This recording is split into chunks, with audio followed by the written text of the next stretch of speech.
Bau daun pisang yang menghangat di kukusan seharusnya menenangkan. Dulu, tiap pagi, aroma itu seperti janji bahwa dagangan Butatik akan habis sebelum matahari naik tinggi. Hari ini, janji itu terasa palsu. Kukusan sudah dingin, uapnya habis, dan klepon-klepon hijau itu masih berbaris rapi, seolah menunggu pembeli yang tak datang. Butatik menggeser tampah sedikit ke kanan, memberi ruang bagi pedagang baru di sebelahnya. Seorang perempuan lebih muda, senyumnya ringan, tangannya cekatan membungkus jajanan dengan plastik bening. Antrian kecil terbentuk di depannya. Bunyi uang receh beradu terdengar jelas. Setiap kali itu terjadi, dada Butatik mengencang. Ia menunduk, merapikan selendang, lalu memanggil dengan suara yang dibuat setenang mungkin. Klepon, klepon gula aren. Hangat. Tak ada yang menoleh. Ia mengulang, lebih pelan. Kali ini ia sendiri yang tak yakin. Pagi itu bergerak lambat. Matahari naik, panas menempel di tengkuk. Butatik menghitung kembali isi dompet kainnya. Uang receh yang sama sejak 1 jam lalu. Ia memaksa senyum saat seorang ibu lewat tanpa berhenti. Dalam kepalanya, ia menyusun kalimat pembelaan untuk dirinya sendiri. Hari ini mungkin sepi. Besok pasti laku. Kalimat itu ia ulangi seperti doa. Di rumah, Pak Rusdi pasti sudah terbangun. Butatik membayangkan suaminya duduk di tepi dipan, batuk yang tak kunjung reda, dada yang terasa berat. Obat dari puskesmas tinggal 2 butir. Dokter kemarin menyebutkan pemeriksaan lanjutan, biaya yang tak sempat ia tanyakan jumlahnya, karena rasa takut keburu mengunci lidah. Seorang pelanggan lama mendekat. Hati Butatik melonjak, lalu jatuh lagi ketika perempuan itu berhenti di pedagang sebelah. Yang itu kelihatannya lebih empuk, katanya sambil menunjuk klepon berplastik bening. Butatik menelan ludah. Tangannya refleks menyentuh kleponnya sendiri. Masih lembut, masih hangat. Ia ingin berkata begitu, tapi suaranya tertahan. Saat jam menunjukkan mendekati siang, Butatik membereskan dagangan. Klepon yang tersisa dimasukkan kembali ke kukusan. Ia menimbang, dibawa pulang atau dititipkan? Dulu, keputusan seperti ini mudah. Sekarang, setiap pilihan terasa salah. Perjalanan pulang ditempuhnya dengan langkah pendek. Rumah petak itu menyambut dengan sunyi. Pak Rusdi berbaring, matanya terbuka, senyum tipis terangkat ketika melihat istrinya. Laku? Tanyanya, hati-hati, seolah takut jawabannya rapuh. Lumayan, jawab Butatik cepat. Terlalu cepat. Ia meletakkan kukusan di dapur tanpa menatap wajah suaminya. Kebohongan itu kecil, tapi panasnya menjalar ke pipi. Ia menambahkan, besok juga ramai. Pak Rusdi mengangguk. Ia tak memaksa. Sikap itu justru menekan Butatik lebih keras. Seandainya suaminya marah, mungkin ia bisa bersembunyi di balik amarah itu. Tapi Pak Rusdi hanya batuk, lalu memalingkan wajah ke dinding. Sore hari, Sri mampir. Keponakannya itu membawa sisa gorengan untuk dijual besok. Sri menatap kukusan di dapur, lalu menatap Butatik. Masih banyak, katanya pelan. Bukan tuduhan, hanya fakta. Pasar lagi sepi, Butatik menjawab. Ia menatap piring, menunda tatapan. Sri hendak berkata sesuatu, lalu mengurungkan. Ia memilih membantu mencuci, air mengalir, suara piring beradu. Malam turun bersama rasa cemas yang tak mau pergi. Butatik duduk di lantai, menghitung ulang uang. Angkanya tak berubah. Ia memejamkan mata, membayangkan besok. Ia berangkat lebih pagi, memilih daun pisang yang lebih muda, gula aren yang lebih mahal. Besok pasti laku. Kalimat itu diucapkannya lagi, kali ini nyaris seperti perintah pada dirinya sendiri. Dari kamar, batuk Pak Rusdi terdengar lebih sering. Butatik berdiri, mengambil segelas air, lalu berhenti di ambang pintu. Ada rasa gagal yang menempel, bukan hanya sebagai pedagang, tapi sebagai istri. Ia teringat masa awal menikah, Saat ia berjanji tak akan membiarkan kekurangan menggerogoti rumah ini. Janji itu kini retak, dan retaknya berbunyi setiap kali uang dihitung. Sebelum tidur, Bu Tatik membuka ponsel tua. Ia menelusuri pesan-pesan lama, mencari nomor pembeli tetap, lalu berhenti pada satu nama yang sempat disebut di pasar beberapa hari lalu. Orang yang bisa melancarkan rezeki. Ia tak tahu apa artinya, hanya ingat bisik-bisik yang terdengar samar. Jarinya melayang di atas layar. Ia menarik napas, menutup ponsel, lalu membuka lagi. Hanya tanya, katanya pada dirinya sendiri. Tak ada salahnya bertanya. Di luar, angin malam membawa bau tanah basah dari halaman. Bu Tatik mematikan lampu dapur. Keputusan kecil itu, menyimpan satu nama di ponsel, terasa sepele. Tapi dadanya berdebar, seolah ia baru saja melangkah ke arah yang tak ia kenal. Nama itu masih menggantung di kepala Bu Tatik ketika pagi datang. Sejak semalam, jari-jarinya terasa gatal setiap kali ponsel bergetar, padahal tak ada pesan masuk. Ia berangkat lebih awal dari biasanya, memilih daun pisang yang paling utuh, menakar gula aren dengan hati-hati. Besok pasti laku sudah bergeser menjadi hari ini harus laku. Perubahan kecil, tapi tekanannya terasa berbeda. Bukan lagi penghiburan, melainkan tuntutan. Pasar pagi masih sama. Pedagang baru di sebelah tetap ramai. Bu Tatik menyapa beberapa wajah lama, suaranya dijaga agar tak terdengar putus asa. 2 bungkus klepon terjual, lalu berhenti. Ia menghitung receh dengan cepat, menyimpannya kembali, dan memalingkan wajah saat melihat antrian di sebelah. Rasa iri menyelinap, halus tapi menusuk. Menjelang sore, Sri datang membawa kabar, pasar malam dibuka di lapangan dekat sungai. Kalau mau, kita jualan bareng, katanya, nada berharap. Bu Tatik mengangguk. Pasar malam berarti keramaian, keramaian berarti kesempatan. Keputusan itu terasa aman, tak berisiko, dan justru itu yang membuatnya ingin mencobanya. Lampu-lampu bohlam menyala ketika senja turun. Musik dangdut samar, bau jagung bakar bercampur gula. Bu Tatik menata tampah, kali ini berdampingan dengan Sri. Beberapa orang lewat, ada yang berhenti, ada yang hanya melirik. Penjual di seberang menawarkan jajanan kekinian, plastik bening, warna-warni. Bu Tatik merapikan selendang, menahan napas. Di sela keramaian, ia mendengar bisik-bisik. Bukan ditujukan padanya, tapi cukup dekat untuk ditangkap telinga. 2 pedagang berbincang, suara mereka turun naik mengikuti musik. Rezekinya lancar sejak ketemu Mbah Karto, kata yang satu. Yang lain mengangguk. Orang pintar, bukan dukun yang aneh-aneh. Bu Tatik menegang. Nama itu menyentuh sesuatu yang sudah ada sejak semalam. Ia pura-pura mengatur klepon, telinga menajam. Katanya cuma dibersihin jalannya, lanjut suara itu. Nggak aneh-aneh. Sri menoleh, menangkap perubahan wajah Bu Tatik. Mbah siapa? Tanyanya pelan. Bu Tatik menggeleng cepat. Nggak apa-apa. Ia menunduk, tapi bisikan itu terus berputar. Orang pintar, melancarkan rezeki. Kata-kata itu terdengar masuk akal, bahkan wajar. Tak ada janji berlebihan, tak ada ancaman. Justru kesederhanaannya yang berbahaya. Beberapa klepon terjual. Jumlahnya lebih baik dari pagi, tapi jauh dari cukup. Ketika pasar mulai sepi, Bu Tatik menatap sisa dagangan. Sri membantu membereskan, senyumnya dipaksakan. Lumayan, katanya. Bu Tatik mengangguk. Kali ini tak berbohong.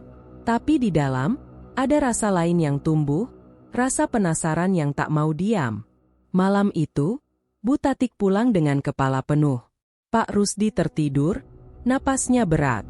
Bu Tatik duduk di tepi dipan, menatap wajah suaminya. Ada dorongan untuk bercerita tentang pasar malam, tentang peluang, tentang nama yang ia dengar. Dorongan itu ditahan. Ia takut jika diucapkan, nama itu akan menjadi nyata. Ia tertidur dengan pikiran terbuka, dan mimpi datang tanpa izin. Ia berada di kebun pisang belakang rumah, yang sudah lama ditebangi. Dalam mimpi, pohon-pohon itu berdiri lagi, daunnya lebar, berkilau oleh cahaya bulan. Di balik batang-batang itu, terdengar tawa anak-anak. Bukan tawa riang, lebih seperti bisik yang ditarik panjang. Butatik melangkah, tanah terasa basah di telapak kaki. Ia memanggil, tapi suaranya tertelan daun. Di balik satu pohon, ia melihat bayangan kecil berlarian. Rambut kusut, kaki telanjang. Tawa itu semakin dekat, mengitari, lalu berhenti mendadak. Sunyi menekan telinga. Butatik terbangun dengan napas terengah, keringat dingin di leher. Pagi belum datang. Ia duduk, memeluk lutut. Cuma mimpi, katanya pada diri sendiri. Namun bau tanah basah seolah masih tertinggal. Dari luar, angin menggesek daun pisang yang tersisa di halaman tetangga. Suaranya mirip gesekan kain. Esok harinya, pasar pagi kembali menyambut dengan rutinitas. Butatik berjualan seperti biasa, tapi pikirannya melayang. Setiap kali ada anak kecil lewat, jantungnya berdebar tanpa alasan jelas. Ia menegur dirinya sendiri, ini hanya lelah, hanya cemas. Namun bayangan mimpi itu tak mau pudar. Siang hari, Sri mampir. "Bu, soal pasar malam, kalau mau, kita rutin," katanya. Butatik mengangguk, lalu ragu. "Nanti kita lihat," jawabnya. Jawaban itu terasa aman, tapi tidak memuaskan. Menjelang sore, Butatik membuka ponsel. Nama itu masih belum ia simpan. Ia mencari-cari di ingatan, mencoba mengingat wajah pedagang yang menyebutnya. Akhirnya, ia mengetik satu kata di kolom catatan, "Mbah Karto." Tidak ada nomor, hanya nama. Ia menatap layar lama, lalu menekan simpan. Keputusan kecil itu membuat dadanya berdebar, bukan karena harapan, melainkan karena rasa takut yang baru. Seolah dengan menyimpan nama itu, ia membuka pintu yang tipis, yang bisa terbuka lebih lebar kapan saja. Nama itu kini tak lagi sekadar catatan di ponsel. Sejak disimpan, Butatik merasakannya seperti benda kecil di saku. Tak terlihat, tapi berat. Setiap kali ia mengaduk adonan klepon, pikirannya terpecah. Setiap kali uap kukusan naik, bayangan daun pisang dalam mimpinya ikut terangkat. Ia tak lagi menenangkan diri dengan hari ini harus laku. Kalimat itu berubah menjadi aku harus melakukan sesuatu. Pagi itu, dagangan Butatik terjual lebih cepat dari 2 hari sebelumnya, tapi bukan itu yang membuatnya gelisah. Justru karena ada sisa waktu, ruang kosong tempat pikirannya berkelana. Ketika matahari belum tinggi, ia membereskan lebih awal. Sri menatap heran. "Kok pulang?" tanyanya. "Ada perlu?" jawab Butatik singkat. Ia menghindari tatapan keponakannya, takut wajahnya sendiri membocorkan niat. Alamat Mbah Karto ia dapatkan dari pedagang pasar malam, dengan nada yang dibuat seolah bertanya biasa. "Di kampung seberang sungai, dekat pohon beringin," jawab orang itu. "Beringin," kata itu menempel, sama seperti mimpi pohon-pohon pisang yang berdiri kembali. Rumah Mbah Karto sederhana, pagar bambu, halaman tanah. Bau kemenyan tipis tercium, bercampur wangi kopi.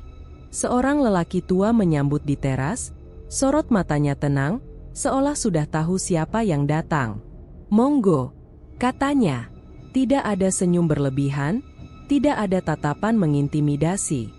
Justru sikap wajar itu membuat Butatik melangkah masuk. "Ada yang berat di bawah?" kata Mbah Karto pelan, setelah Butatik duduk. Kalimat itu bukan pertanyaan. Butatik mengangguk, jari-jarinya saling menggenggam. Ia menceritakan dagangan, suami yang sakit, pasar yang berubah. Ia berhenti sebelum menyebut kata yang ditakutinya, pesugihan. Mbah Karto mendengarkan tanpa menyela. "Rezeki itu jalannya bisa tersumbat," katanya kemudian. "Kadang perlu dibersihkan." Ia menatap Butatik, memastikan kalimat itu diterima sebagai saran, bukan janji. "Bukan apa-apa. Cuma adat.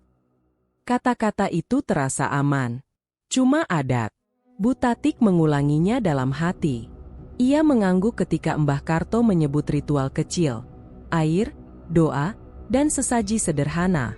Tidak ada perjanjian, tidak ada tuntutan aneh. Kalau bersedia, tambah Mbah Karto, taruh sesaji dekat pohon besar. Biar yang jaga tahu niatmu baik. Yang jaga? Bu Tatik bertanya, cepat, sebelum sempat menahan diri. Mbah Karto mengangkat bahu. Yang ada di situ. Alam punya caranya sendiri. Ritual berlangsung singkat. Air dingin menyentuh dahi Bu Tatik, membuatnya menggigil. Doa dilantunkan pelan, bahasa yang ia kenal tapi jarang dengar. Tak ada kejadian aneh. Justru ketiadaan itu yang membuatnya ragu. Saat selesai, Mbah Karto menyodorkan bungkusan kecil berisi sesaji, nasi putih, kembang, dan gula aren. Dalam perjalanan pulang, Bu Tatik merasakan dua perasaan bertabrakan. Ada lega, karena tak ada yang dilanggar secara terang-terangan. Ada juga rasa bersalah yang mengintai, seperti bayangan di sudut mata. Ini cuma adat, katanya lagi. Orang kampung juga begitu. Sore menjelang ketika ia berdiri di depan pohon besar dekat sungai, beringin tua yang akarnya menjalar ke tanah, seperti jari-jari. Tempat itu sepi. Angin menggerakkan daun, suaranya menyerupai bisik. Bu Tatik menoleh ke kiri dan kanan, memastikan tak ada yang melihat. Ia meletakkan sesaji di akar, tangan bergetar. "Permisi," katanya lirih, merasa konyol sekaligus takut. Saat ia berbalik, angin berhenti. Sunyi menekan. Dalam sekejap, ia teringat mimpi, tawa anak-anak di balik pohon. Dada Bu Tatik mengencang. Ia mempercepat langkah, menolak-menoleh lagi.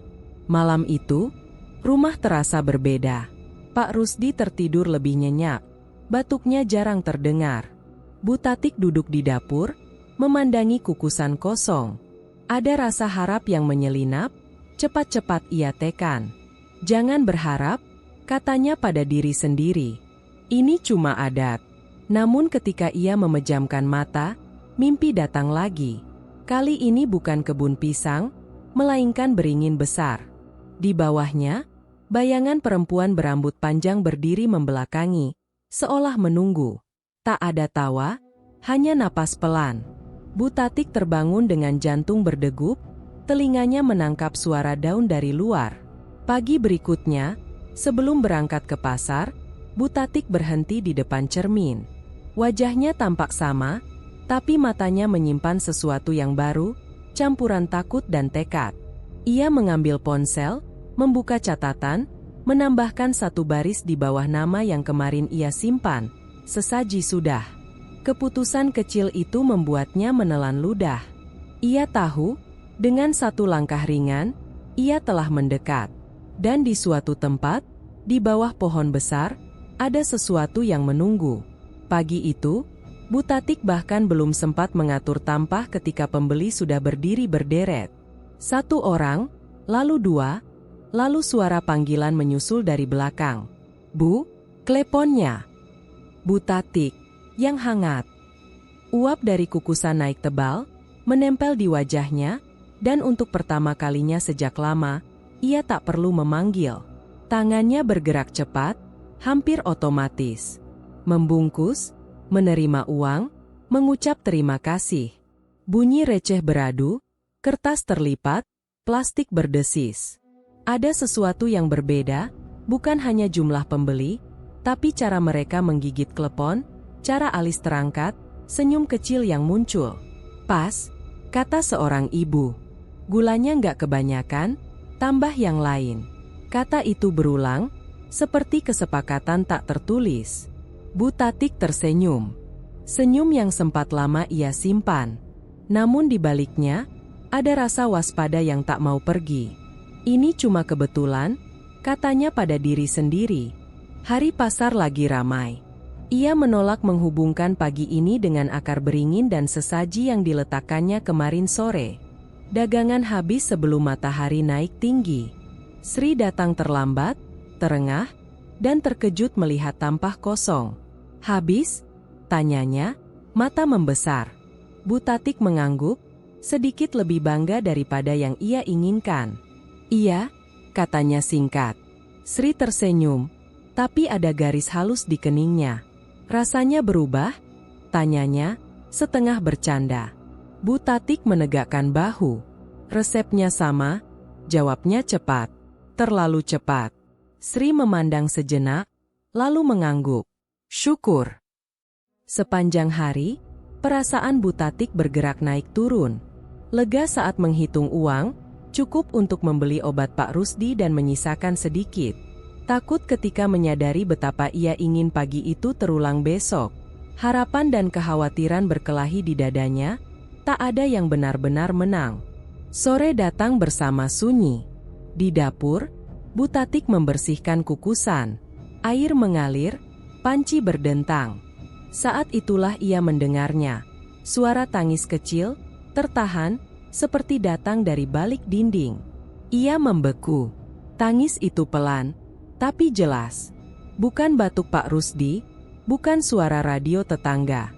"Siapa?" panggilnya, suaranya naik. Tangis itu berhenti. Sunyi kembali menekan, seolah menertawakan reaksinya. Bu Tatik berdiri lama, jantungnya berdetak cepat. "Cuma perasaan," katanya. "Kamu capek." Malam itu, Pak Rusdi tampak lebih segar. Ia makan lebih lahap, tertawa kecil ketika Bu Tatik bercerita singkat tentang dagangan. Bu Tatik memilih kata-kata yang aman, menghindari detail. Ia tak menyebut suara tangis. Ia tak menyebut beringin. Keesokan paginya, kejadian itu terulang. Bahkan lebih ramai. Beberapa pembeli datang khusus, menyebut nama Bu Tatik.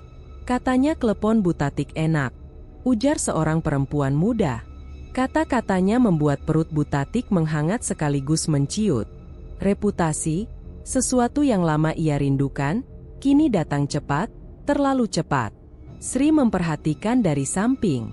Ia membantu membungkus, matanya sesekali menyelidik wajah Bu Tatik. "Bu," katanya pelan ketika pembeli mereda, "sampean kelihatan beda." Bukan tuduhan, lebih seperti kekhawatiran. "Beda apa?" Bu Tatik menjawab, nada mulai tajam. Ia tak suka pertanyaan itu. Sri terdiam, lalu memilih kata, "Lebih tegang." Ia tersenyum tipis. "Capek mungkin." Bu Tatik mengangguk, tapi hatinya tersulut. Tegang, kata itu tepat sasaran. Ia tak ingin diingatkan. Ia ingin menikmati hasil, setidaknya sebentar. Ketika Sri menawarkan untuk menginap membantu persiapan besok, Bu Tatik menolak. "Nggak usah," katanya, lebih keras dari yang perlu. Sri menatap, terkejut, lalu mengangguk perlahan. Sore itu, suara tangis kembali datang. Lebih dekat. Dari arah dapur, di jam yang sama. Bu Tatik mematikan kompor, mendekat, menahan napas. "Sudah?" katanya lirih, tanpa tahu pada siapa. Tangis itu berubah menjadi isakan pendek, lalu lenyap. Bau tanah basah menyelinap, samar. Ia menutup pintu dapur rapat-rapat. Malam terasa panjang. Setiap bunyi kecil membuatnya tersentak. Dalam tidurnya, ia bermimpi singkat, bukan beringin, melainkan dapur sendiri, kosong, dengan bayangan kecil duduk di sudut, punggung membungkuk. Pagi berikutnya, sebelum berangkat, Bu Tatik menatap uang di dompet. Ia memutuskan membeli bahan lebih banyak. Keputusan kecil, tapi berisiko. Jika hari ini gagal, ia akan menanggung sisa. Jika berhasil, ia tahu, ia akan semakin berharap. Saat melangkah keluar, ia menoleh ke dapur, ragu. Tangis tak terdengar, tapi bayangannya masih ada. Bu Tatik menarik napas dalam, mengunci pintu, dan berangkat. Di kepalanya, satu pikiran berputar, makin keras. Selama ini berhasil, aku bisa menahan yang lain. Keputusan membeli bahan lebih banyak membuahkan hasil, dan ketakutan. Pagi itu, Bu Tatik kembali dikerubungi pembeli. Ia nyaris tak sempat menoleh ke arah Sri yang berdiri beberapa langkah di belakang, membawa plastik kosong. Tampah terisi ulang, lalu kosong lagi. Uang berpindah tangan dengan cepat. Kata pas kembali terdengar, seperti mantra yang mengikat. Namun di sela keramaian, ada satu hal yang mengusik. Seorang anak kecil berdiri terlalu lama di depan tampah. Usianya mungkin 5 atau 6 tahun, rambutnya kusut, kaosnya kebesaran. Ia tak berkata apa-apa, hanya menatap klepon dengan mata lebar. Bu Tatik tersenyum canggung. "Mau beli?" tanyanya. Anak itu menggeleng, lalu mendekat setengah langkah. Bu Tatik merasa tengkuknya dingin.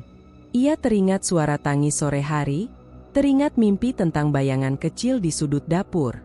"Kalau nggak beli, minggir ya," katanya, lembut tapi tegas. Anak itu tak bergerak. Sri melirik, hendak membantu, tapi seorang pembeli menyela. Ketika Bu Tatik menoleh lagi, anak itu sudah tak ada. Sisa hari berjalan tanpa kejadian, namun kegelisahan tertinggal. Sore itu, suara tangis di dapur terdengar lebih lama. Bu Tatik menutup telinga, mengeraskan langkah, dan berkata keras pada dirinya sendiri bahwa semua ini akibat lelah. Malamnya, ia kembali ke rumah Mbah Karto. Ia tak berencana lama, hanya ingin memastikan. Lelaki tua itu menyambut dengan secangkir teh. "Rezeki lancar," katanya, bukan bertanya. Bu Tatik mengangguk. "Ragu?" "Ada suara," katanya pelan. Ia memilih kata yang aman. Mbah Karto menatapnya lama. "Ada hal yang perlu dijaga," ujarnya akhirnya. "Kalau anak kecil mendekat saat sampean jualan, jangan ditolak. Jangan diusir. Anggap tamu." Nada suaranya datar, seperti menyebut aturan lalu lintas. "Kenapa?" Bu Tatik bertanya, jantungnya berdegup. Ia ingin alasan yang masuk akal. "Biar jalannya tetap bersih," jawab Mbah Karto. Ia tak menambah penjelasan. "Ingat, ini bukan minta apa-apa. Cuma sikap." Dalam perjalanan pulang, kata sikap berputar di kepala Bu Tatik. Larangan itu terdengar ringan, nyaris sepele. Ia menenangkan diri. Tidak ada yang diminta, tidak ada yang dikorbankan. "Ini cuma adat," katanya lagi. Bahkan ada rasa lega, aturan yang jelas terasa lebih aman daripada ketidakpastian. Keesokan paginya, ia mencoba menaati. Ketika seorang anak perempuan mendekat, Bu Tatik menahan dorongan untuk menyuruhnya pergi. "Mau?" tanyanya, menyodorkan satu klepon. Anak itu tersenyum, mengambil, lalu pergi. Tak ada yang terjadi. Dagangan tetap laris. Lega menyelinap, cepat. Hari-hari berikutnya, larangan itu menjadi kebiasaan yang dipaksakan. Anak-anak datang dan pergi. Bu Tatik berusaha ramah, meski perutnya sering mengeras. Setiap senyum terasa seperti upaya menutup ketakutan. Namun bersamaan dengan itu, sesuatu berubah di dalam dirinya. Ketakutan itu berkurang, digantikan oleh pembenaran. Kalau memang ada yang menjaga, pikirnya suatu sore, mungkin itu baik. Wewe yang muncul di mimpi, suara tangis di dapur, semua mulai ia susun ulang dalam kepalanya sebagai tanda penjagaan. Penjaga rezeki, bukan ancaman. Pikiran itu membuatnya bisa tidur lebih nyenyak. Sri, sebaliknya, semakin resah. Ia memperhatikan Bu Tatik yang kini jarang bercerita, cepat tersinggung jika ditanya. "Bu," katanya suatu siang, "sampean kelihatan berubah." Bu Tatik mendengus. "Berubah karena capek," jawabnya. Ia tak suka nada prihatin itu. Sore itu, suara tangis kembali terdengar. Kali ini Bu Tatik tak langsung panik. Ia berdiri, menarik napas, dan berkata pelan, "Sudah." Suara itu mereda. Ada kepuasan kecil yang membuatnya ngeri, perasaan bisa mengendalikan. Malam datang dengan mimpi yang berbeda. Bukan lagi bayangan membelakangi, melainkan sosok perempuan tinggi berdiri di bawah beringin, wajahnya tak terlihat, namun tubuhnya tenang. Di kakinya, Beberapa anak duduk diam. Tak ada tawa, tak ada tangis. Hanya menunggu. Bu Tatik terbangun tanpa teriakan. Ia duduk, merenung. Di kepalanya, pembenaran itu menguat. Selama aku patuh, semuanya baik-baik saja. Keesokan pagi, seorang anak lelaki kembali berdiri lama di depan tampah. Pembeli mengantre. Bu Tatik ragu sejenak, lalu tersenyum dan menggeser tampah agar anak itu lebih dekat. Keputusan kecil itu membuat dagangan bergerak lebih cepat. Saat anak itu pergi, Bu Tatik menyadari satu hal yang membuat tenggorokannya kering. Ia tak lagi bertanya apakah ini benar. Ia hanya memastikan larangan itu tak ia langgar. Larangan itu kini melekat seperti kebiasaan lama. Bu Tatik tak lagi merasa aneh ketika anak-anak berdiri terlalu dekat dengan tampahnya. Ia bahkan mulai mengantisipasi, menggeser tampah, menyisihkan satu klepon, memastikan senyum tak hilang dari wajahnya. Dagangan terus habis. Rezeki mengalir. Dan setiap kali keraguan muncul, ia menekannya dengan satu kalimat yang sudah berubah menjadi keyakinan. Selama patuh, semuanya baik-baik saja. Pagi itu Sri datang lebih awal.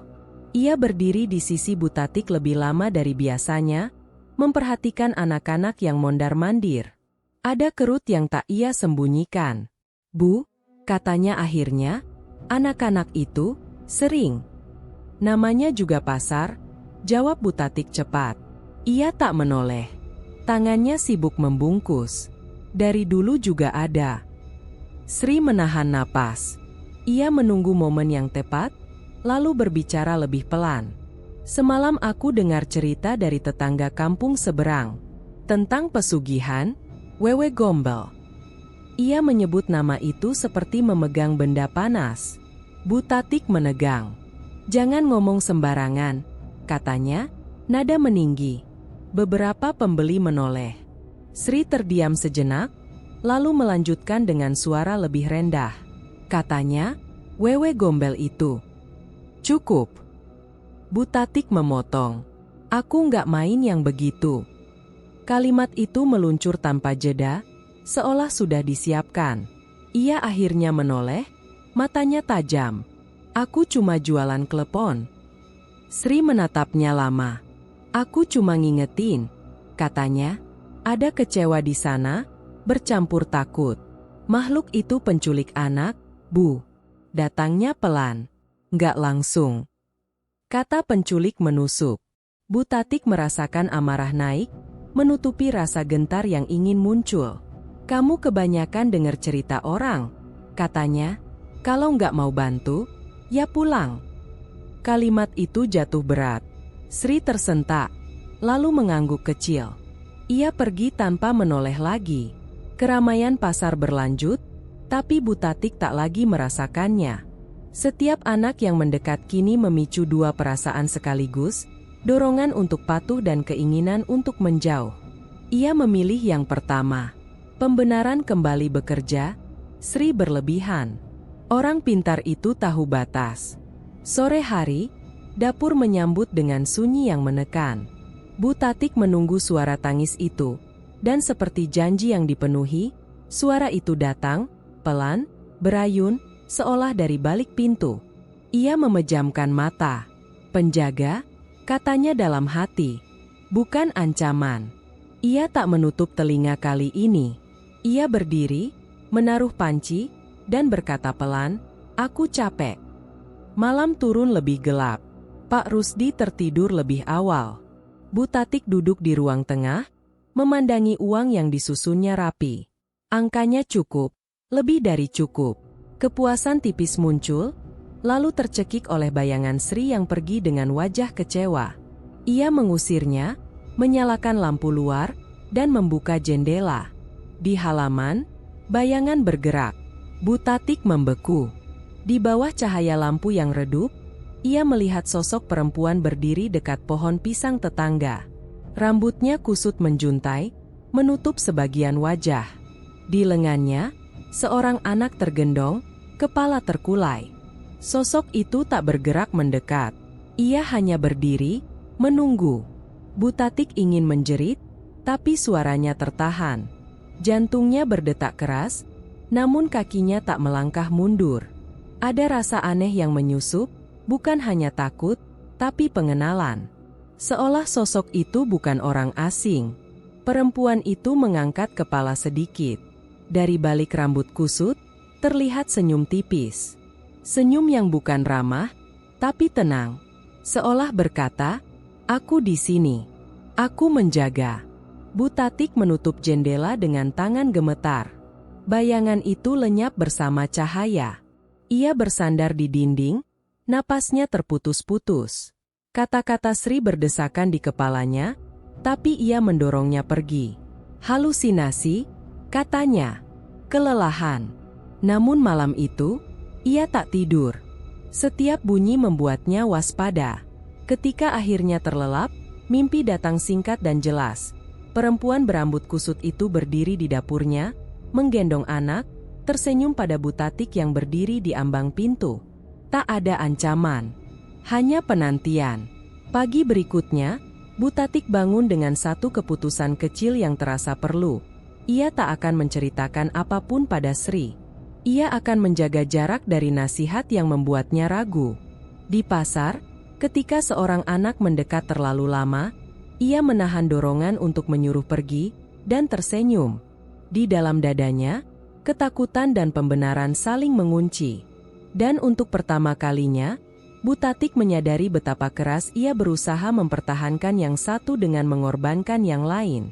Keputusan untuk diam ternyata tidak membuat pagi lebih ringan. Bu Tatik berangkat dengan perasaan berat yang menempel di punggung, seperti karung beras basah. Pasar sudah ramai ketika ia tiba, dan seperti hari-hari sebelumnya, pembeli datang cepat. Senyum-senyum muncul, uang berpindah tangan, kata pas kembali terdengar.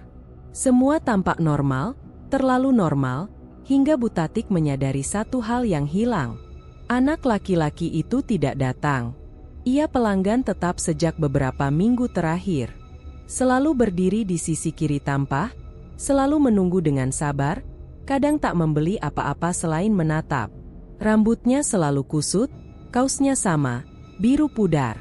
Bu Tatik menunggu tanpa sadar, matanya berulang kali mencari sosok kecil itu di antara kaki orang dewasa. Hingga siang merayap dan ia tahu, anak itu tidak ada. "Bu?" sapa seorang perempuan parubaya yang sering membeli. Wajahnya tegang. Anaknya Bu Sari belum pulang sejak kemarin. Kata-kata itu jatuh pelan, tapi menghantam keras. Bu Tatik menegang. "Anak yang mana?"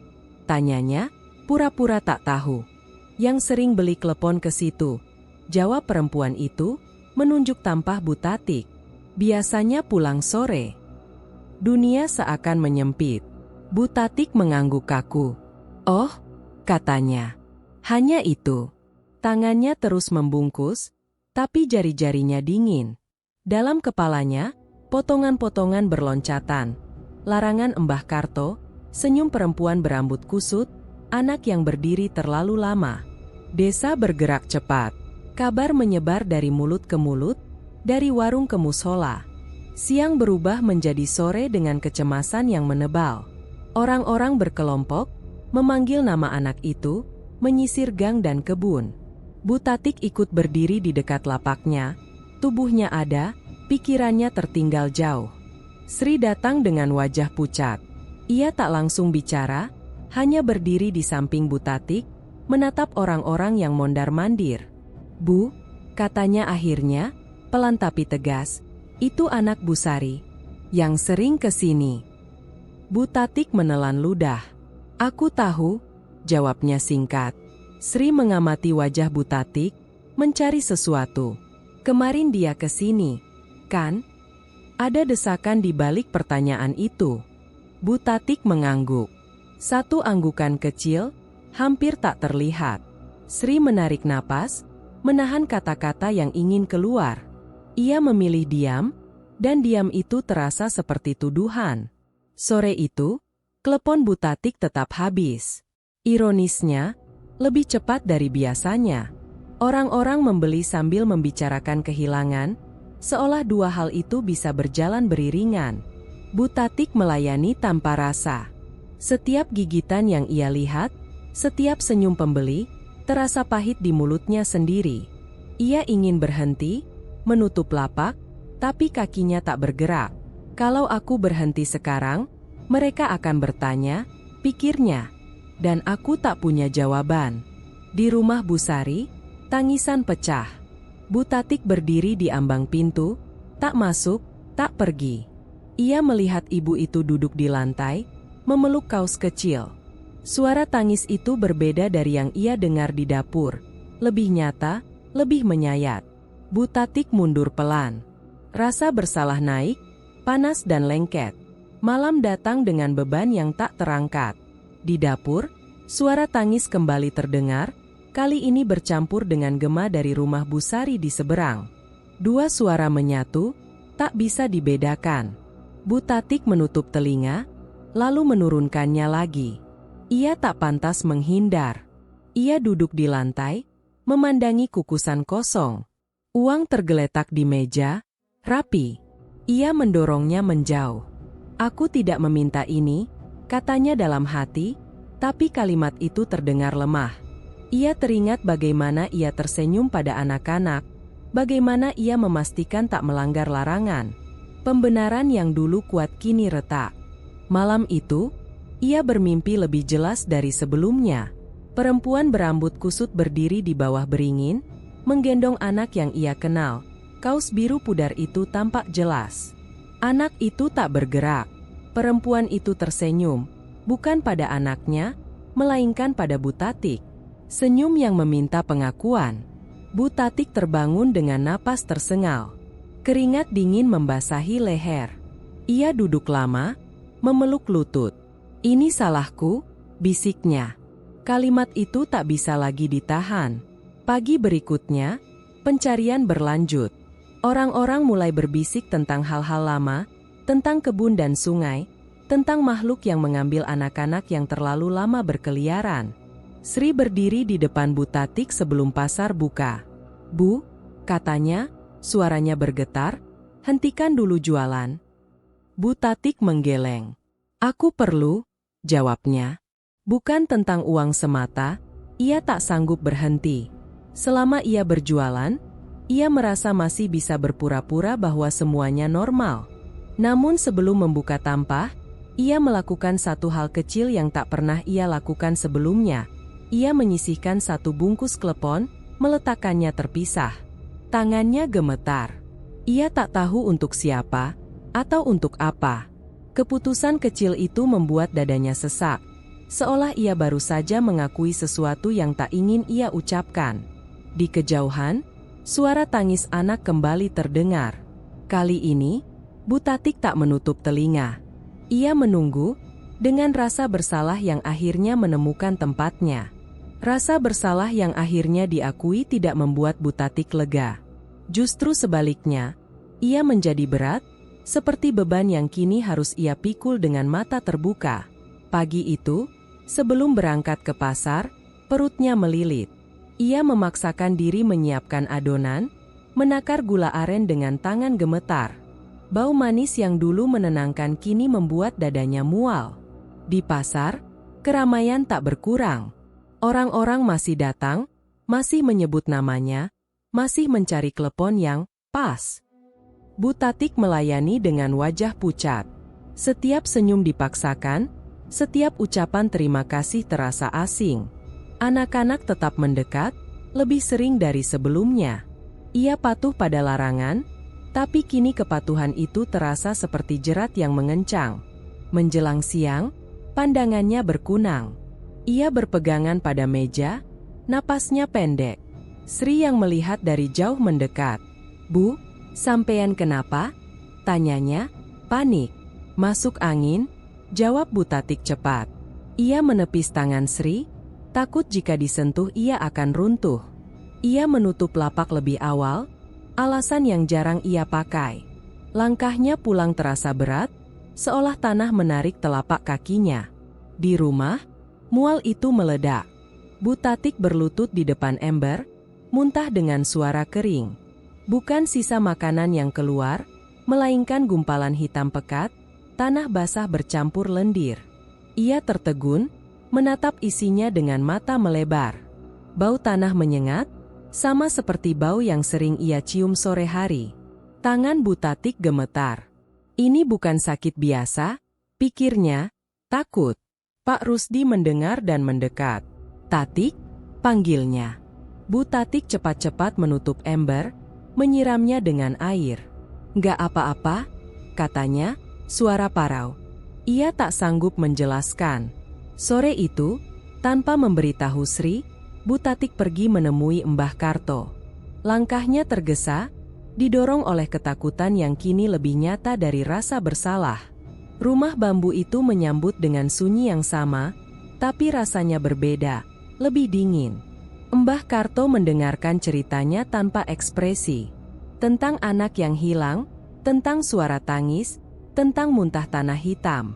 Ketika Bu Tatik selesai, lelaki tua itu menghela napas panjang. "Rezeki besar menuntut keseimbangan," katanya pelan. "Kalau alirannya deras, penahannya juga harus kuat." "Keseimbangan apa?" Suara Bu Tatik bergetar. Ia sudah tahu jawabannya, tapi berharap salah. "Korban?" jawab Mbah Karto singkat. "Dan kalau rezeki makin besar, tuntutannya bisa lebih sering." Ia menatap Bu Tatik lurus. Tak ada ancaman, tak ada bujukan. Hanya kepastian. Bu Tatik menggenggam ujung kursi. "Saya nggak minta ini," katanya lirih. Kalimat yang sama ia ucapkan berkali-kali, kini terdengar kosong. "Sampeyan minta lancar?" jawab Mbah Karto. "Ini jalannya." Ia berhenti sejenak, lalu menambahkan, "Kalau tubuh mulai bereaksi, itu tanda sudah terlalu dekat." Kata "terlalu dekat" menggema. Bu Tatik pulang dengan langkah gontai. Setiap bayangan di pinggir jalan membuatnya menoleh. Ia merasa diawasi, bukan dengan niat menyerang, tapi menagih. Malam itu, muntah itu terulang. Tanah hitam keluar lagi, lebih banyak. Bu Tatik menangis tertahan, memeluk ember. Rasa sakit menjalar dari perut ke dada, menyisakan kelelahan yang dalam. Dalam kepalanya, gambaran anak berkaus biru muncul dan menghilang. Dalam mimpi, ia berdiri di dapurnya. Perempuan berambut kusut itu duduk di bangku kecil, menggendong anak lain, lebih kecil. Ia mengusap rambut anak itu dengan lembut, lalu menoleh ke Bu Tatik. "Kau sudah tahu harganya?" katanya tanpa suara. Senyumnya tak berubah. Bu Tatik terbangun dengan teriakan tertahan. Ia duduk, napas tersengal. "Aku sudah terlalu jauh," pikirnya, dan untuk pertama kalinya, pikiran itu tidak disertai pembenaran. Pagi berikutnya, ia mencoba berjualan lagi, setengah hari saja, katanya pada diri sendiri. Namun tubuhnya menolak. Mual datang cepat. Sri memaksa ia duduk. "Bu, ini bukan masuk angin," katanya tegas, mata berkaca-kaca. "Sampeyan harus berhenti." Bu Tatik menggeleng. Kalau berhenti, kalimat itu menggantung. Ia tak berani menyelesaikannya. Ia takut apa yang akan terjadi jika ia berhenti, dan lebih takut lagi jika ia tidak. Sore menjelang, suara tangis terdengar lebih dekat dari sebelumnya, seolah berasal dari balik pintu kamar. Bu Tatik berdiri di tengah rumah, gemetar. Ia mengambil ponsel, membuka catatan, menatap nama yang pernah ia simpan. Jarinya ragu, lalu bergerak. Ia menulis satu kalimat pendek. "Bagaimana kalau saya berhenti?" Pesan itu belum ia kirim. Ia menatap layar lama, menyadari bahwa apapun jawabannya, harga yang diminta tidak akan turun. Dan di luar, senja jatuh perlahan, membawa bau tanah basah yang kian pekat. Pesan itu tak pernah terkirim. Bu Tatik menghapusnya sebelum fajar, jari-jarinya gemetar. Bau tanah basah masih menempel di hidungnya sejak malam, seperti jejak yang tak bisa dibersihkan. Tubuhnya lemas, tapi kepalanya penuh keputusan setengah jadi. Ia tahu satu hal, jika ingin mundur, ia harus mendengar kebenaran dari seseorang yang pernah mencoba, dan gagal. Ia berangkat tanpa berjualan. Sri heran, Pak Rusdi bertanya singkat, Tapi Bu Tatik hanya bilang hendak mencari obat. Tujuannya jelas, rumah Mbah Wiryo di ujung desa seberang, dekat kebun bambu yang jarang dilewati orang. Rumah itu kecil, papan-papannya kusam. Tidak ada halaman, hanya tanah kosong dengan bekas tapak kaki yang saling tumpang tindih. Bu Tatik mengetuk pelan. Lama tak ada jawaban, sampai akhirnya pintu berderi terbuka. Mbah Wiryo berdiri dengan tubuh bongkok, matanya cekung. Tatapannya datar, seperti orang yang sudah kehabisan alasan untuk terkejut. Kalau mau minta doa, saya sudah lama berhenti, katanya, seolah tahu maksud kedatangan Bu Tatik. Aku bukan minta doa, jawab Bu Tatik lirih. Aku mau tahu caranya berhenti. Kata berhenti membuat Mbah Wiryo tersenyum tipis, senyum yang tidak mengandung humor. Ia mempersilakan Bu Tatik masuk. Di dalam, rumah itu nyaris kosong. Hanya tikar, meja rendah, dan foto-foto keluarga yang disimpan terbalik di sudut. Kamu muntah tanah? Tanya Mbah Wiryo tanpa basa-basi. Bu Tatik mengangguk. Dan anak-anak, mereka datang lebih sering. Mbah Wiryo menarik napas panjang. Itu tandanya dia sudah mengikatmu kuat. Ia duduk perlahan. Aku juga dulu mengira ada batas. Ada hitungannya. Ternyata tidak. Ia bercerita tanpa dramatisasi. Tentang usaha yang melejit, tentang anak-anak yang mendekat, tentang tangis yang mula-mula terdengar jauh lalu makin dekat, tentang istri yang jatuh sakit, tentang anak bungsu yang tak pulang. Aku mencoba berhenti, katanya. Aku menolak. Aku tutup usaha. Ia tertawa hambar. Dia tidak berhenti. Bu Tatik menelan ludah. Terus bagaimana? Dia mengambil lewat jalan lain, jawab Mbah Wiryo. Kalau bukan anak pelanggan, anakmu. Kalau bukan anakmu, orang yang kamu sayangi. Ia menunjuk dadanya sendiri. Akhirnya, aku sendiri yang tersisa. Itu pun tidak utuh. Bu Tatik merasa ruangan menyempit. Ia ingin menyangkal, tapi tak ada kata yang cukup kuat. Kalau aku teruskan, tanyanya, suara hampir tak terdengar. Mbah Wiryo menatapnya lama. Dia akan selalu minta lebih sering. Keseimbangan, katanya. Ia menggeleng. Padahal yang seimbang hanya satu. Kehilanganmu. Kalimat itu menghantam. Bu Tatik bangkit, hampir kehilangan keseimbangan. Aku mau mundur, katanya, lebih tegas, kepada dirinya sendiri. Aku nggak mau ada lagi. Keinginanmu itu terlambat, balas Mbah Wiryo pelan. Tapi bukan berarti kamu harus menutup mata. Ia meraih lengan Bu Tatik. Kalau kamu tetap berjalan, pilihannya tinggal satu. Kamu yang dikikis sedikit demi sedikit, atau orang lain yang habis duluan. Di perjalanan pulang, setiap langkah terasa seperti perhitungan. Bayangan anak berkaus biru muncul di kaca jendela rumah orang, lalu lenyap. Bau tanah kembali menyergap. Bu Tatik memegangi perutnya, menahan mual. Sore itu, ia tetap membuka lapak, keputusan kecil yang terasa berbahaya. Setengah hari, bisiknya, anak-anak berdatangan. Ia melayani dengan tangan gemetar. Setiap anak yang mendekat membuat dadanya berdenyut. Ia ingat wajah-wajah di rumah Mbah Wiryo, foto yang dibalik. Seorang anak kecil menarik ujung kainnya. Bu, kleponnya 2, katanya ceria. Bu Tatik menatapnya lama. Ia ingin menolak, ingin berkata habis. Larangan Mbah Karto terngiang, peringatan Mbah Wiryo menekan. Akhirnya ia mengangguk, menyerahkan bungkusan dengan tangan dingin. Rezeki berpindah, rasa pahit mengendap. Menjelang maghrib, mual itu datang lagi. Kali ini lebih cepat. Ia berlari ke belakang, muntah tanah hitam yang lebih pekat. Bu Tatik menangis, suaranya tercekik. Aku terikat, pikirnya, pahit. Malam turun. Di dapur, bayangan perempuan berambut kusut berdiri dekat pintu. Ia menggendong anak yang berbeda. Senyumnya tenang.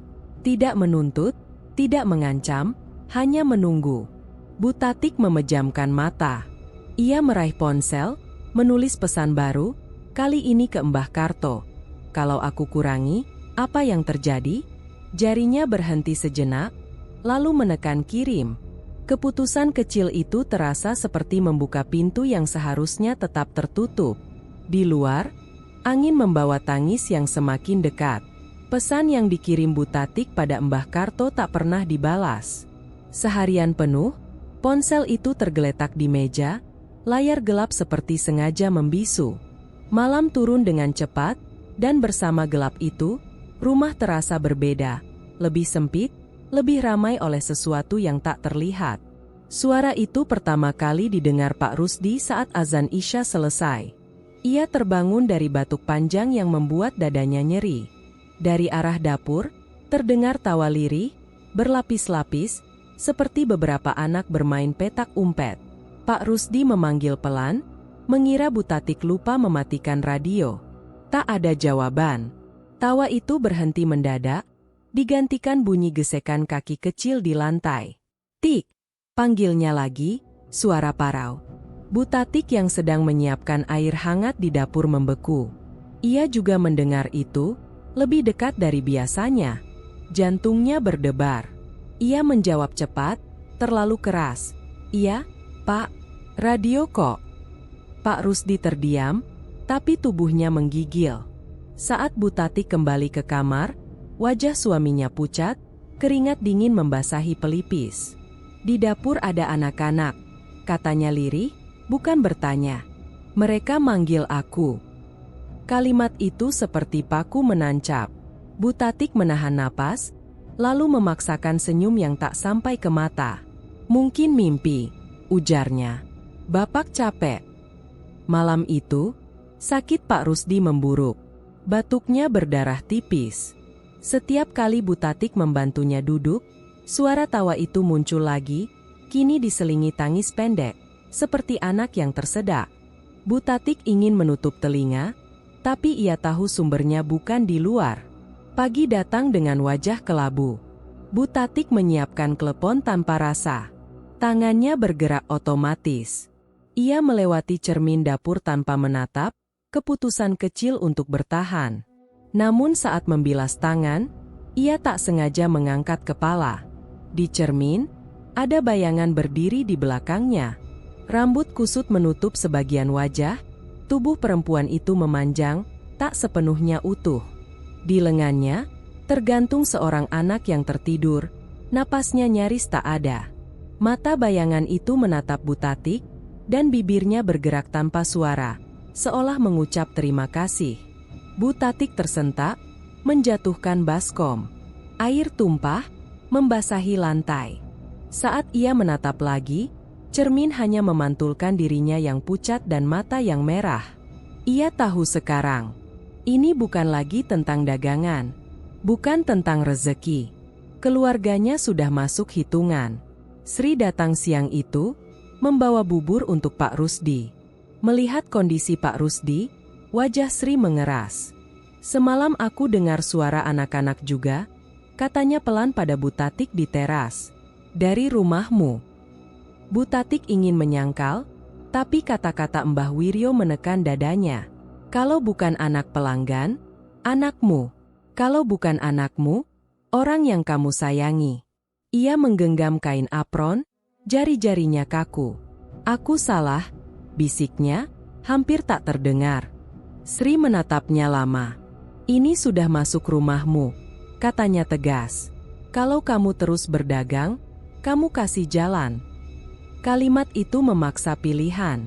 Bu Tatik memandang ke dalam rumah, ke arah kamar Pak Rusdi yang batuknya terdengar putus-putus. Menutup lapak berarti menentang larangan. Membuka lapak berarti membuka pintu lebih lebar. Sore itu, Bu Tatik tidak berjualan. Keputusan kecil yang terasa seperti menahan napas di dalam air. Ia menutup panci, menyimpan klepon di lemari. Di dapur, suara itu muncul lagi, kali ini lebih marah. Tangis memanjang, disusul bunyi kuku menggores kayu. Pak Rusdi merintih. Demamnya naik. Ia memanggil nama Bu Tatik berkali-kali, lalu nama anak yang tak pernah mereka miliki.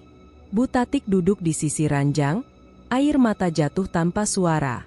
"Maaf," katanya pada suaminya, pada dirinya sendiri, pada sesuatu yang menunggu. Menjelang malam, ponsel Bu Tatik bergetar. Pesan dari nomor tak dikenal, "Jangan putuskan aliran." Keseimbangan terganggu. Tanpa nama, tanpa tanda.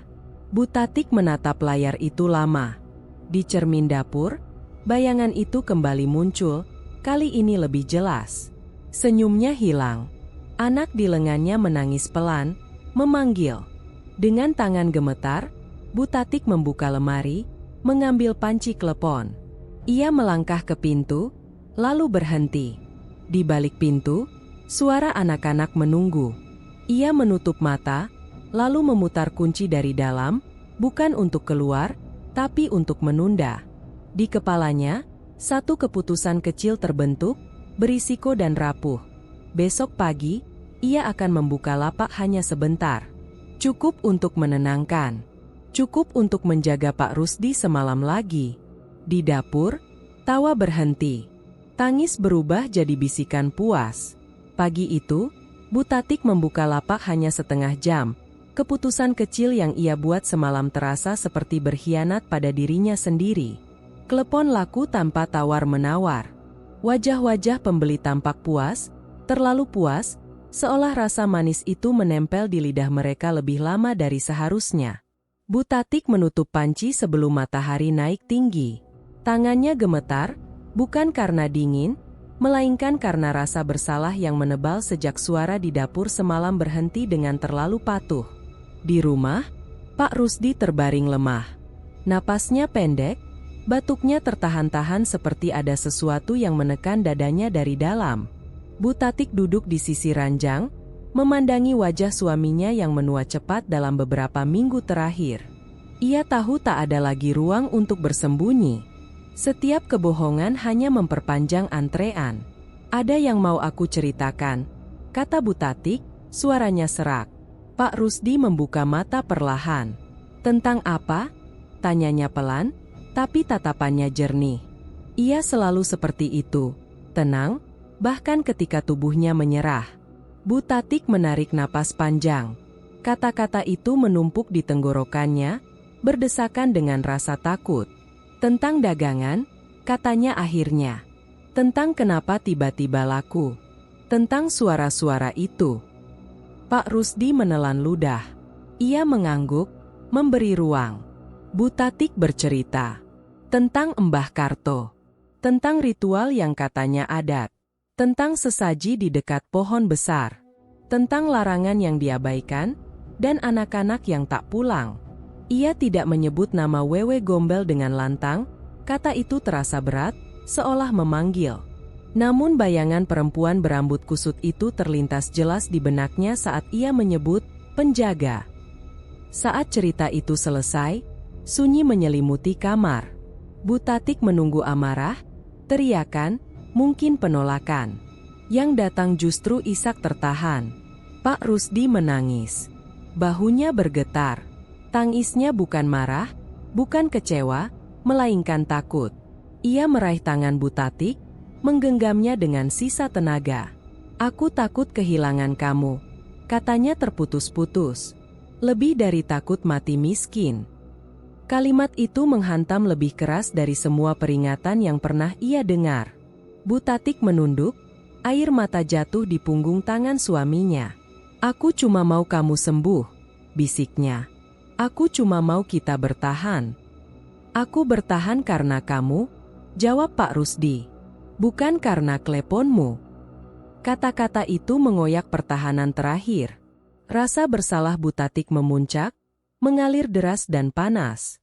Ia menyadari kesalahannya bukan hanya soal pesugihan, melainkan tentang memilih jalan pintas dan menukar keselamatan orang-orang yang ia cintai dengan rasa aman palsu. Dari dapur, terdengar bunyi piring beradu. Pelan, ritmis. Bu Tatik menoleh. Bayangan itu muncul di kaca lemari, tak lagi samar. Senyum tipisnya hilang, diganti tatapan menuntut. Anak di lengannya mengerang pelan. Bu Tatik memejamkan mata, lalu membuka lagi. Bayangan itu masih ada. Aku mau berhenti, katanya tegas, lebih pada dirinya sendiri. Apapun risikonya. Pak Rusdi mengangguk, meski napasnya tersengal. Kita hadapi bareng. Siang itu, Sri datang membawa obat. Mendengar pengakuan Bu Tatik, wajah Sri mengeras, bukan marah, melainkan cemas. Kalau kamu berhenti mendadak, keseimbangannya akan ditagih, katanya. Bukan cuma ke kamu. Bu Tatik merasakan dingin merambat di tulang punggungnya. Ia tahu itu. Pesan tanpa nama masih terbayang di layar ponselnya. Jangan putuskan aliran. Sore menjelang. Pak Rusdi tertidur dengan demam tinggi. Bu Tatik duduk di dapur, memandangi panci kosong. Bau manis yang biasa menguar kini terasa amis. Ia menulis pesan singkat pada Mbah Karto, jari-jarinya gemetar, saya mau berhenti. Balasan datang cepat, terlalu cepat, tak ada berhenti. Hanya cara bayar. Di cermin, bayangan itu mendekat. Kali ini, ia mengulurkan tangan kosong, tanpa anak, seolah meminta. Bu Tatik menelan ludah.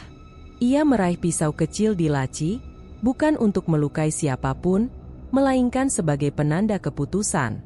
Bukan mereka, katanya pelan. Ambil aku. Pisau itu jatuh ke lantai, berdenting. Lampu dapur berkedip.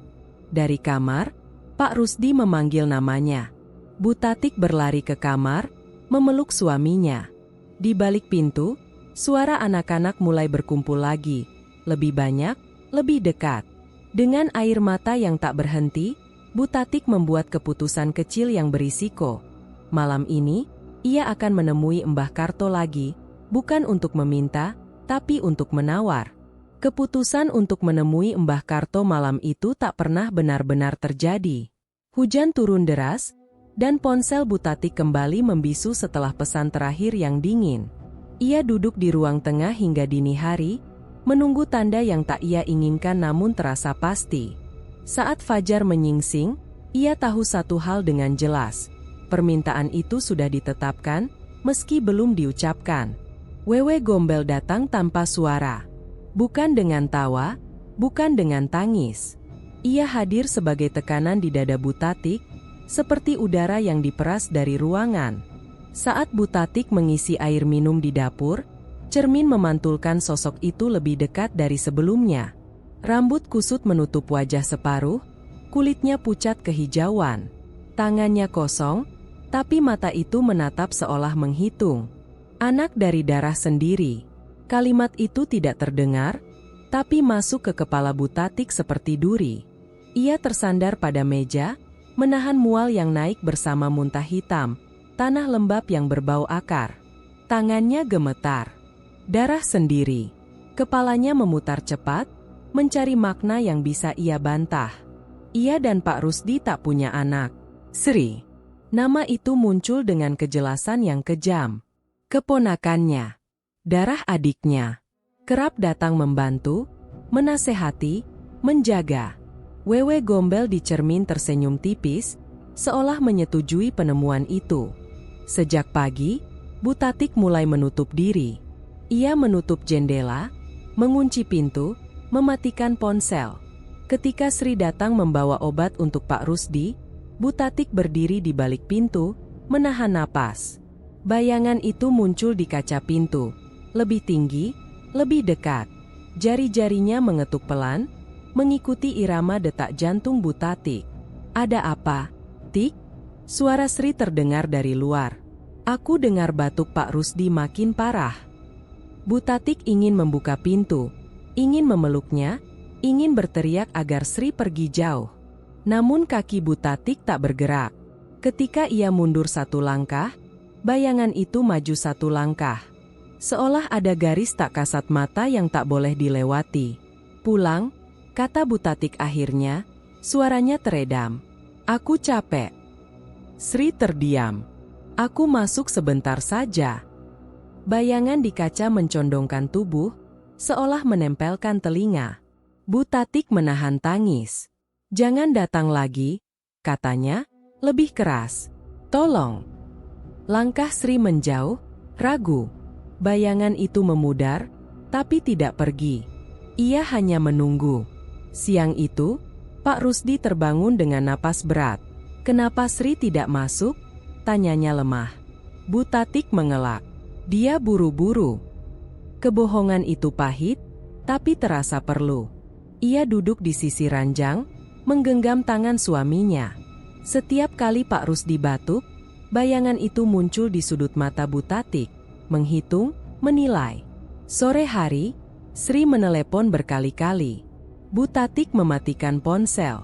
Setiap dering terasa seperti undangan. Di dapur, suara anak-anak mulai kembali, bukan tangis, melainkan bisik yang berlapis, menyebut nama Sri dengan cara yang salah, memelintir hurufnya hingga terdengar asing. Bu Tatik menutup telinga, lalu membuka lagi. Ia tidak ingin lari dari kenyataan. Ia ingin melindungi, tapi tidak tahu caranya tanpa mengorbankan yang lain. Rasa bersalahnya berubah bentuk, dari penyesalan menjadi ketakutan yang tajam dan terarah. Malam turun. Lampu berkedip. Wewe Gombel berdiri di ambang pintu dapur, wujudnya kini lebih utuh. Dekat, bisiknya tanpa suara, menunjuk ke arah pintu depan. Bu Tatik menggeleng. Bukan dia. Senyum itu kembali, lebar, sabar. Tangan kosong diulurkan lagi. Dalam keputusasaan, Bu Tatik melakukan hal yang tak pernah ia pikirkan sebelumnya. Ia mengambil kain panjang dan memaku jendela dari dalam. Ia mengikat gagang pintu. Mengurung diri bukan untuk bersembunyi, tapi untuk menunda. Setiap detik yang ditunda terasa seperti mencuri napas dari sesuatu yang jauh lebih kuat. Di kamar, Pak Rusdi mengigau, menyebut nama anak yang tak ada. Bu Tatik memeluknya, air mata jatuh di bantal. "Maaf," bisiknya, "aku akan cari cara lain." Ponsel yang dimatikan bergetar, satu pesan masuk, menembus sunyi. Nomor tak dikenal, yang terdekat akan datang sendiri. Bu Tatik menatap layar itu lama. Di luar, langkah kaki terdengar di teras. Suara Sri memanggil, cemas. Dengan tangan gemetar, Bu Tatik membuka kunci dalam satu putaran kecil. Keputusan berisiko yang terasa seperti menyerahkan diri, lalu berhenti tepat sebelum pintu terbuka. Di baliknya, bayangan Wewe Gombel berdiri menunggu, sangat dekat. Pintu rumah ditutup Bu Tatik sebelum fajar benar-benar terang. Ia meninggalkan Pak Rusdi tertidur dengan napas yang rapuh, meninggalkan dapur yang masih menyimpan bau manis palsu. Langkahnya cepat, seolah jika ia melambat sedikit saja, sesuatu akan menariknya kembali. Keputusan semalam, membuka kunci lalu berhenti, masih bergetar di tubuhnya. Ia tak membuka pintu. Ia memilih jalan lain. Mbah Karto tinggal di ujung kampung, dekat kebun pisang yang batangnya tinggi dan lembab. Bu Tatik pernah datang ke sini dengan harap. Kali ini ia datang dengan tekad yang rapuh namun bulat.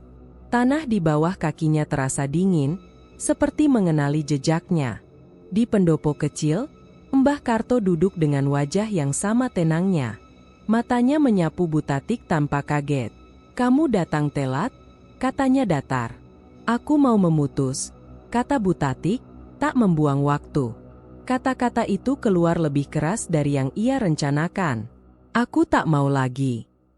Mbah Karto menghela napas pendek, bukan iba, lebih seperti bosan.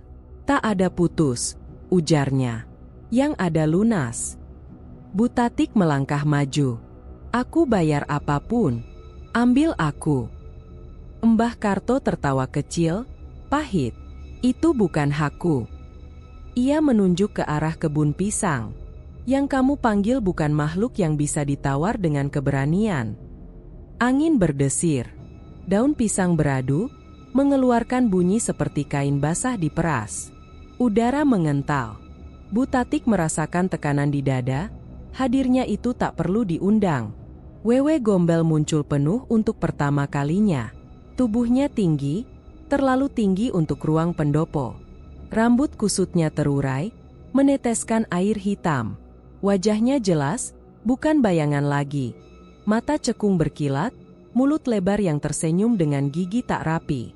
Di lengannya, bayang-bayang anak bergerak, tak satu, tak dua, seperti ingatan yang menempel. Tawa Wewe Gombel menggema, bukan keras, tapi menusuk. Tangan kosong, ejeknya tanpa suara. Kau datang tanpa apapun. Butatik berdiri terpaku. Kakinya ingin mundur, tapi ia menahan. Ia mengingat Sri di teras, Pak Rusdi yang mengigau, anak-anak yang tak pulang. Ketakutan yang selama ini menguasainya berubah bentuk. Bukan hilang, tapi mengeras menjadi amarah yang dingin. Aku tak akan kasih siapapun, katanya, suaranya bergetar tapi tegak. Ambil aku. Wewe Gombel mendekat, bayangannya menelan cahaya. Senyum itu melebar. Darah sendiri, bisiknya. Kau tak punya. Kalimat itu memukul, tapi Butatik tidak runtuh. Ia menatap Mbah Karto. Kamu tahu ini salah. Mbah Karto memalingkan wajah. Salah dan benar itu urusan orang hidup. Aku cuma penjaga pintu. Nada suaranya datar, seolah membenarkan dirinya sendiri. Wewe Gombel tertawa lagi. Anak-anak di lengannya bergerak, meraih. Butatik merasakan mual naik, tapi ia bertahan. Ia melangkah satu langkah maju, melawan naluri. Kalau kau tak mau berhenti, katanya pada Mbah Karto, aku akan hancurkan alirannya. Mbah Karto menoleh cepat. Jangan bodoh. Butatik sudah tahu apa yang ia maksud. Sesaji, larangan, aliran. Semua itu benang yang mengikat. Tangan kosong tak berarti tanpa keputusan. Ia berbalik, meninggalkan pendopo di tengah tawa yang mengejar. Di kebun pisang, ia temukan tempat itu, tanah yang pernah ia beri, yang pernah ia percayai sebagai adat. Butatik menggali dengan tangan, kukunya kotor, kulitnya perih. Ia menarik keluar kain sesaji yang membusuk, melemparkannya ke tanah. Wewe Gombel mengaum, suara itu membuat udara bergetar. Anak-anak menjerit, bukan minta tolong, marah. Butatik berdiri, napas terengah. Cukup, katanya, pada tanah, pada dirinya sendiri. Ia tahu ini bukan akhir, tapi ini perlawanan pertamanya tanpa perantara. Tawa itu berubah menjadi desis. Wewe Gombel mendekat lagi, kini sangat dekat. Kalau kau tutup satu pintu, bisiknya, aku akan masuk dari yang lain. Butatik terhuyung. Gambaran Pak Rusdi muncul, Sri di teras, pintu rumah. Ia menyadari sesuatu yang lebih kejam. Memutus aliran di sini mungkin mempercepat tagihan di rumah. Perlawanan punya harga. Mbah Karto muncul di tepi kebun, wajahnya pucat. Kau tak bisa lari, katanya. Yang bisa kau lakukan cuma memilih siapa yang kau jaga. Kalimat itu menancap. Butatik menutup mata sejenak, lalu membukanya dengan keputusan yang getir. Ia akan menjaga rumah. Apapun caranya. Wewe Gombel tertawa, puas. Baik, katanya. Kita bertemu lagi malam ini. Butatik melangkah pergi dengan tangan kosong, tubuh gemetar, namun langkahnya mantap. Di kepalanya, satu keputusan kecil terbentuk, berisiko dan menyakitkan. Ia akan mengunci semua pintu dari dalam dan mengusir siapapun yang datang, bahkan jika itu berarti menyakiti orang yang ia cintai, demi menunda satu malam lagi. Butatik pulang dengan tangan kosong dan dada yang terasa retak. Kata-kata Mbah Karto masih menggema, pilih siapa yang kau jaga. Rumah menyambutnya dengan sunyi yang salah. Terlalu rapi, terlalu tenang, seperti napas yang ditahan. Ia mengunci pintu dari dalam, menarik gorden, mematikan lampu dapur. Malam belum sepenuhnya turun, tapi gelap sudah menunggu. Pak Rusdi terbaring di kamar, matanya setengah terbuka. Kamu kemana? Tanyanya pelan. Butatik duduk di sisi ranjang, menyentuh dahi suaminya yang panas. Mencari jalan, jawabnya jujur. Jawaban itu terasa rapuh, namun nyata.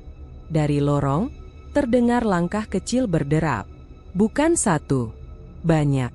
Lalu tangisan, panjang, berlapis, seperti kain yang disobek perlahan. Butatik menutup telinga, tapi suara itu masuk dari tulang. Dinding bergetar. Pintu lemari dapur berderit sendiri. Ponselnya bergetar. Nomor tak dikenal, sekarang. Butatik tahu maksudnya. Sri akan datang, atau sudah di depan. Wewe Gombel menepati janji dengan cara paling kejam, menghadapkan waktu dengan pilihan. Menyerahkan Sri, atau kehilangan segalanya. Bayangan itu muncul di ruang tengah, utuh dan tinggi, rambut kusutnya menyapu lantai. Senyumnya sabar, seolah menunggu jawaban yang sudah ia hitung. Darah sendiri, bisiknya lagi. Dekat, mudah. Butatik berdiri. Kakinya gemetar, tapi pikirannya jernih dengan cara yang menyakitkan. Ia memandang ke arah pintu depan. Di baliknya, suara Sri terdengar memanggil, cemas, menanyakan kabar Pak Rusdi. Tangisan anak-anak di rumah meninggi, meniru intonasi Sri dengan cara yang salah. Tidak, kata Butatik, pada bayangan itu, pada dirinya sendiri. Wewe Gombel tertawa pelan. Maka semuanya. Butatik berbalik ke dapur. Ia membuka lemari, mengeluarkan sisa sesaji yang ia simpan, kain, bunga kering, potongan benang, kertas perjanjian yang ia curi dari pendopo Mbah Karto. Tangannya bergerak cepat, naluriah. Ia menuang minyak tanah ke dalam baskom. Bau menyengat memenuhi ruangan. Pak Rusdi bangkit setengah duduk. Terkejut, "Tik, jangan." "Maaf," katanya, air mata mengalir. "Aku harus." Api menyala kecil, lalu membesar. Kertas perjanjian mengerut, huruf-hurufnya menghitam sebelum lenyap. Kain sesaji terbakar, mengeluarkan asap pekat. Rumah bergetar keras, seolah menolak. Tangisan anak-anak meledak, memantul dari dinding, dari lantai, dari langit-langit. Piring jatuh pecah. Kaca bergetar. Wewe Gombel mengaum. Wujudnya bergetar, seolah diseret dari dua arah. "Kau tak bisa benar," desisnya. "Hanya memilih cara kalah." Butatik menahan panas api, kulitnya perih. Ia terus menambah bahan bakar, menghancurkan apapun yang mengikat. Ini bukan keberanian, ini keputusasaan yang dipilih. Di pintu depan, Sri memukul, memanggil nama Butatik berkali-kali. Bayangan Wewe Gombel memanjang, mencoba meraih ke arah suara itu. "Pergi!" teriak Butatik. Suara pecah. "Pergi sekarang!" Pukulan di pintu berhenti. Langkah Sri menjauh, ragu, lalu cepat. Bayangan itu menjerit marah, tangisan anak-anak berubah menjadi jeritan yang menyayat. Api padam mendadak, menyisakan asap dan arang. Sunyi jatuh berat.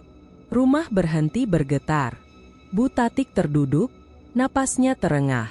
Ia melihat sekeliling, dapur berantakan, dinding retak rambut, lantai hitam.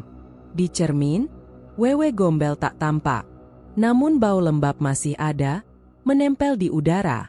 Pak Rusdi terbaring, pingsan.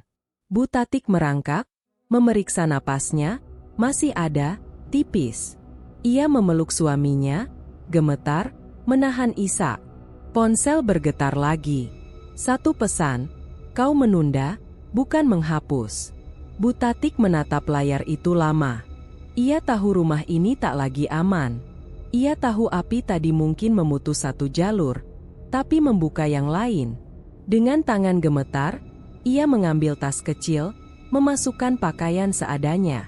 Keputusan kecil terbentuk, pahit dan berisiko. Malam ini, mereka akan pergi dari rumah, tanpa tahu kemana, meninggalkan sisa-sisa ritual yang masih hangat.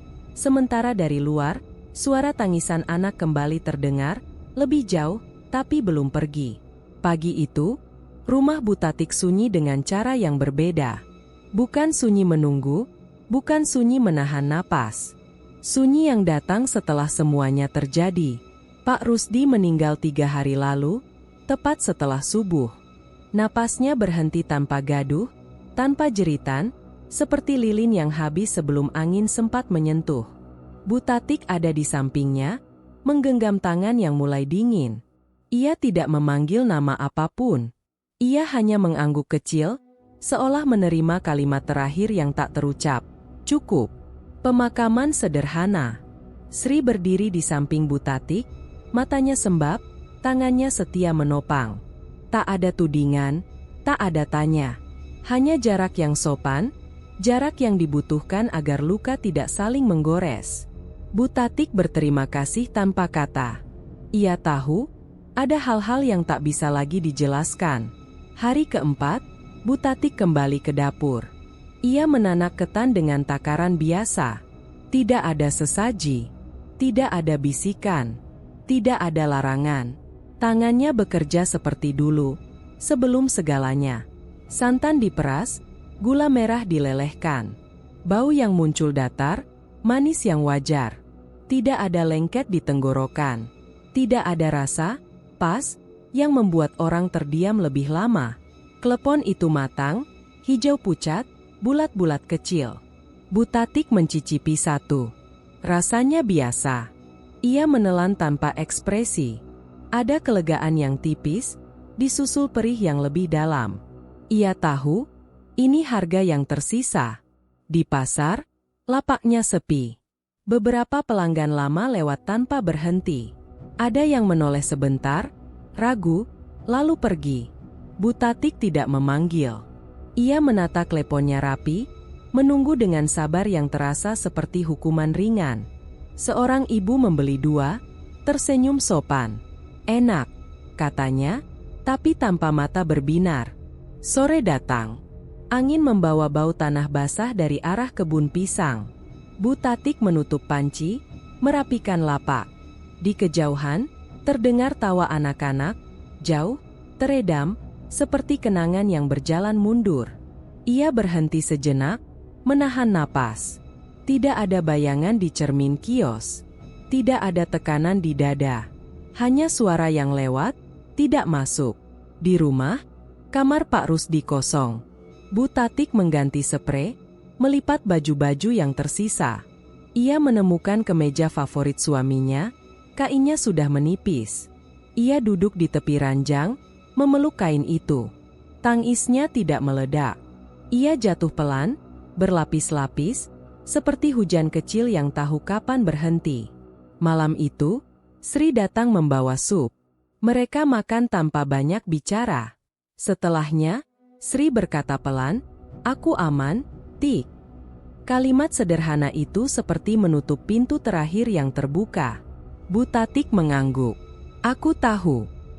Ia ingin meminta maaf sekali lagi, tapi menahan. Beberapa kata tidak perlu diulang agar tetap jujur.